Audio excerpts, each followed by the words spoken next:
আসসালামু আলাইকুম। ছোট্ট একটি বিষয় আজকে একটু শেয়ার করব।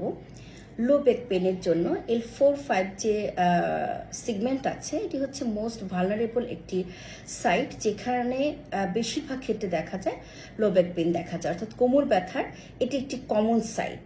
কেন আজকে এটি নিয়ে খুব সংক্ষিপ্তভাবে বলবো। কিছু কারণ এখানে ভীষণভাবে ইম্পর্ট্যান্ট, এবং this is not random causes. এখানে অ্যানাটমিক্যাল এবং মেকানিক্যাল কিছু ইম্পর্টেন্ট রিজন কাজ করে। তার মধ্যে প্রথমটি হচ্ছে L4-5 যে ভার্টিব্রাল সেগমেন্টটি রয়েছে, এখানে সবচেয়ে বেশি লোড বেয়ারিং করা হয়। আমাদের বডি ওয়েট এবং আমরা যখন কাজকর্ম করি এবং বিভিন্ন ধরনের মুভমেন্ট করি, ফ্লেকশন, এক্সটেনশন, রোটেশন, এই প্রত্যেকটি মুভমেন্টকে ক্যারি করছে L4-5 এবং মোস্ট লোডিং পয়েন্ট এটি, অর্থাৎ সবচেয়ে বেশি ওজন বহন করে। দ্যাটস ওয়াই ব্যাক পেনটি হওয়ার সম্ভাবনা এখানে বেশি থাকে। দ্বিতীয়ত এটি আমি একটু আগে বলেছি যে মোস্টলি ওয়েট বেয়ার করছে এবং একই সাথে মুভমেন্ট, অর্থাৎ এটি হচ্ছে সবচেয়ে বেশি ফ্লেক্সিবল একটি পয়েন্ট L4-5। অর্থাৎ আমরা যখন দাঁড়ানো অবস্থায়, বসা অবস্থায় কিংবা হাঁটছি অথবা কাজ করছি, ফ্লেকশন, এক্সটেনশন, রোটেশন এবং অন্যান্য যে মুভমেন্টগুলো আছে, প্রত্যেকটি মুভমেন্ট এখানেই বেশি হয়। তৃতীয় একটি মেইন কজ হচ্ছে যে এটি একটি ট্রানজিশনাল পয়েন্ট, অর্থাৎ মুভমেন্ট ভার্টিব্রা থেকে যখন আমরা একটা স্ট্যাবল পজিশনে যাই, তার ঠিক আগেই হচ্ছে L4-5 এবং সেই সাথে L5S1ও ইম্পর্ট্যান্ট। আমরা জানি যে সেক্রাম যে ভার্টিব্রাগুলো আছে সেগুলো একত্রিতভাবে থাকে বলে মুভমেন্ট থাকে কম, অর্থাৎ মুভমেন্টই থাকে না, ওরকমভাবে মুভমেন্ট থাকে না মোট কথা যেটা।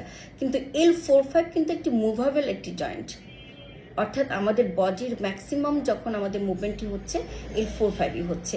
So it's a very transitional point, that's why এই পয়েন্টটা আমাদের এই প্রবলেমটি বেশি হয়। এবং একই সাথে আমরা জানি যে আমাদের অ্যাবডোমিনাল মাসেল স্ট্রেংথ যখন কমে যায় এবং আমাদের ব্যাক মাসেল স্ট্রেংথ যখন কমে যায়, উইক হয়ে যায় বিভিন্ন কারণে, আমাদের পোস্টারাল প্রবলেম, আমরা দেখবেন সবসময় ফরওয়ার্ড ব্যান্ডিং হয়ে কাজ করি, পোস্টারে কাজ করি, এই ইফেক্টিভ কিন্তু L4-5-এ বেশি পড়ে। দ্যাটস ওয়াই দেখা যায় যখন একটি পেশেন্ট আসেন তখন তার এক্স-রে, MRI এবং MSK যেটি আছে সেগুলোতে দেখা যায় যে L4-5 সবচেয়ে বেশি অ্যাফেক্টেড হচ্ছে। সবচেয়ে বেশি ব্যাক পেনের জন্য ভালনারেবল এই L4-5 সেগমেন্টটি। অনেক ধন্যবাদ। আমরা সেজন্য সতর্ক থাকবো, আমরা গুড পোস্টার মেনটেন করব, আমরা খেয়াল করব যে আমাদের যে চলাফেরাগুলো, আমাদের যে জার্নিগুলো, আমাদের যে দৈনন্দিন জীবনের কাজগুলো, প্রত্যেকটি কাজের ক্ষেত্রে সতর্কতা প্রয়োজন। এবং সেই সাথে ফিজিওথেরাপি প্রফেশনটি রয়েছে আপনার পাশে, আপনাকে বিভিন্ন ধরনের ব্যথা থেকে রক্ষা করার জন্য, আপনাকে সেফ করার জন্য, ট্রিটমেন্টের জন্য। ধন্যবাদ জানাচ্ছি আজকের জন্য।